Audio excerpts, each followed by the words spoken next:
The following announcement has been paid for by Perched on the Top Rope. Hey, you wrestling fans out there. Do you know who I am? I'm the Mountie, and you're watching Perched on the Top Rope right now. I'm the Mountie. I'm handsome, I'm brave, I'm strong. I'm the Mountie, and I enforce the law. You can try to run, but you can never hide. The Mountie always gets his man. You've done some things that other wrestlers have not done, and I am talking about pinning Hulk Hogan. Okay, so at the time, I know you know where I'm going. You're in WCW. You have a show in Canada. A lot of WCW talent are booked on the show. You booked the show. You were part of the show. nWo was huge at the time, 96, 97. And Hogan, as we know, is massively over in Canada. If I'm not mistaken, you're the only Canadian to actually pin Hulk Hogan clean without like any sort of interference. And if it was going to be somebody prior, it would have been Bret Hart in the 94 Survivor SummerSlam when he beat Yokozuna. But we all know what the story was. Hogan didn't want to go over Bret. He didn't want to put Bret over.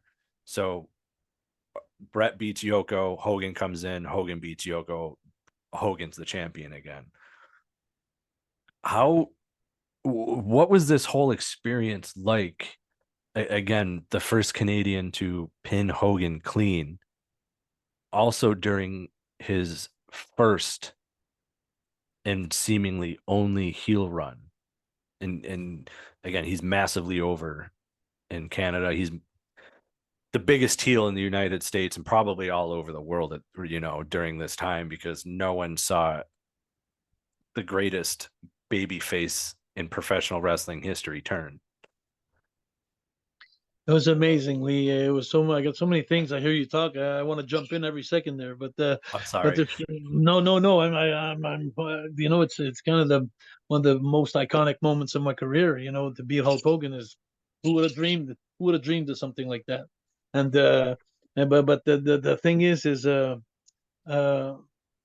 I was the one who opened the doors for WCW in Montreal with Cookie Lazarus, a lawyer, because Vince had the exclusivity in Montreal in the building. But I wasn't at war. I've been at war for 30 years with Vince now, and because of what had happened between me and him, I had a grudge, and I held it really strong. So I decided to work with WCW and open the doors for them, and eventually they were laughing at me, WWF, because they were saying, no, we have exclusivity.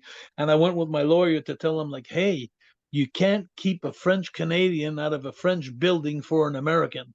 That's the droits de la Charte de la Liberté du Québec. That's the rights of the charts of the liberty of Quebec. You can't do that. So to their surprise, I took away their exclusivity. I brought in the WCW, and then but the thing I asked in return is I wanted to work with Hulk, but I never expected to go over. I never did. I just wanted to work with him. And to answer your question, that Hulk was over all around the States and the world. He was over much more than I was here in my hometown. And I found that out the hard way, because Hulk was the heel and I was the babyface. And it was amazing, because when I came out with the Canadian and the Quebec flag into the building, I got booed 99% of the people, and I'm in my hometown. That blew my mind. I've been in the business for years and years and years. I call the shots. Usually I'm smart, and this one just flew over my head. I didn't expect that. So I kind of went crazy when I got in the ring. I said, I kept playing babyface and being the good guy, but inside I was dying. And when Hulk came out, nWo, and it was like it was the biggest sound I've ever heard, and they were all cheering for him. So I had to work that match, and I had to keep working babyface, and he kept healing. Finally, at the end of the match, I got back about 70% back of the people that finally were cheering for me. 70%. But at the beginning and during the match, there was only one person that was cheering me out of, I think, 18,000 people. And it was an autistic that was by the ring that really would die for me.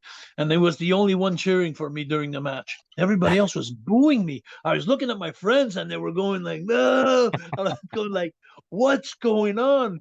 And it was so amazing in the dressing room too when it happened, because at the beginning, I booked that show, and Flair was on there, Harlem Heat, Dean Malenko, there was a bunch of guys, I can't remember them all. Mongo McMichael was there.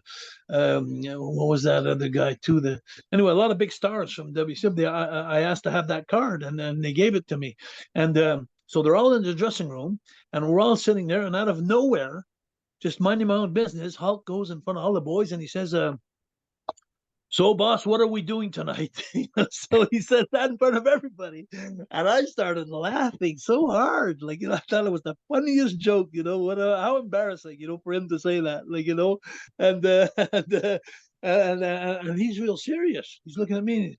So after I finished laughing, and everybody was laughing too, the boys were laughing too, he says, what are we doing tonight? He says, how are you beating me?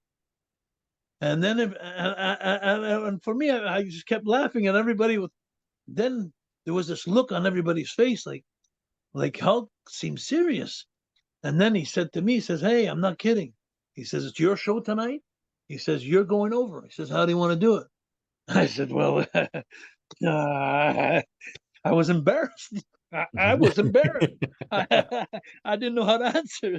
And I said, okay. I said, and he kept persisting, and I said, okay. I said, well, how about if I just small package you? You beat me up so bad, and at the end I just catch you with a small package, And he said, let's do that. And it was a lot of times I ask myself, why did he do that? And just between you and I, and the millions of people watching right now, I think that he had a little cold front with Bischoff. There was a power trip with Bischoff at the time, like who was the real boss. I think there has a few conflicts in decision. I think that's only hearsay. And the two things that come back to me also is like that he told me, Hulk, because he had such respect for the Rougeau family in Montreal. That was one thing that I could appreciate so much, for him doing that, because he's a kind man. If you get to know him personally, he's a kind man. He's a good friend of mine today. And the other reason why I think he did it, I was just coming out of that thing a couple of years before that, where I stood up for myself in the bullying situation with Dynamite. Mm-hmm. And I know he had a lot of friends that were bullied. And I also think personally, honestly, this is only me thinking, Hulk was never a target for the Bulldogs because Hulk was Hulk. He was the god. But I think inside that Hulk may have been a little afraid that he'd become a target one day. And I think that because eventually, when the ego of some guy gets bigger and bigger and bigger, who knows till where it's going to end, So when I put a stop to it, when I put a stop to the bullying for a while in the WWF, I think Hulk, and Hulk knew I wasn't a fighter, so he probably respected all the pain that I lived and all the fright, being afraid and everything that I lived to manage to do that. I honestly think that's one of the reasons why he decided to put me over. It was almost like a personal gift. And over the years, I went to see him at his gift shop in Orlando, and I went to sing karaoke in Clearwater at his bar there, which is amazing. If you go to Florida, you got to stop by his karaoke. He's giving out the Hulk belts, for it's amazing.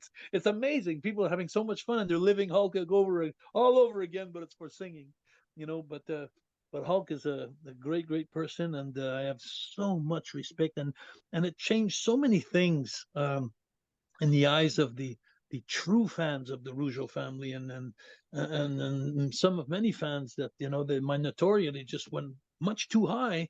I don't deserve it, but now that I got it, I'm happy that and people. It's funny. I do radio stations. I still do newspapers. Everything I go, and when I do podcasts, I always say, "Hey, don't forget, I'm the only Canadian to beat Hulk Hogan." but it's like it's. I brag about it, but in a good way. Like, it's amazing that I had that opportunity. Yeah. completely tremendous. I do have to ask because I remember Pierre Carl Ouellette, PCO, wrestled the Giant on that show, eye patch for eye patch match, and Carl won, and you won your match.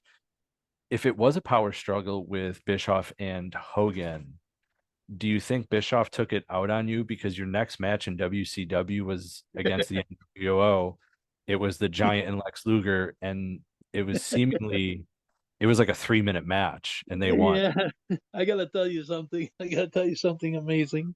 When we came back from that match, I know Bischoff wasn't happy because when he put that match together, he put the Giant with us and then Carl, and it's so funny because he put us together and he says, "Okay," he says, "I want you to take Jacques and I want you to over the top rope to the Giant." He said, "I want you to throw him onto the table in the bottom." Now, Carl is the guy who takes tables. He's a young pup here. He's the guy who's used to that. I'm not. I'm not Yeah. that kind of style of wrestling. And Bischoff told me, he says, "You're gonna take Jacques and you're gonna bring him through the table over the top rope." I looked at Bischoff. I said, "No, no, he's not gonna do that."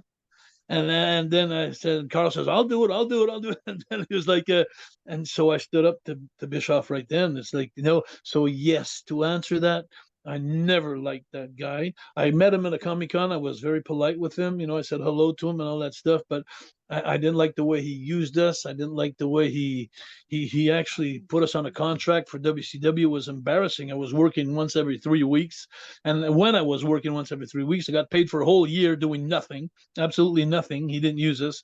And I think it was more for the deal of him coming into Montreal and opening Montreal that I think that's why I got my job there, to be honest with you. But I know for a fact, and what you're saying, you hit the nail right on the head there. But he was so mad that I beat Hogan in Montreal, especially when he was on top of the nWo. He was like, and then he comes to Montreal and he gets beat by Jacques Rougeau, and with internet and everything, and it got around so fast that I beat Hulk Hogan. So yeah, that was that you'd have to ask Hulk that one day.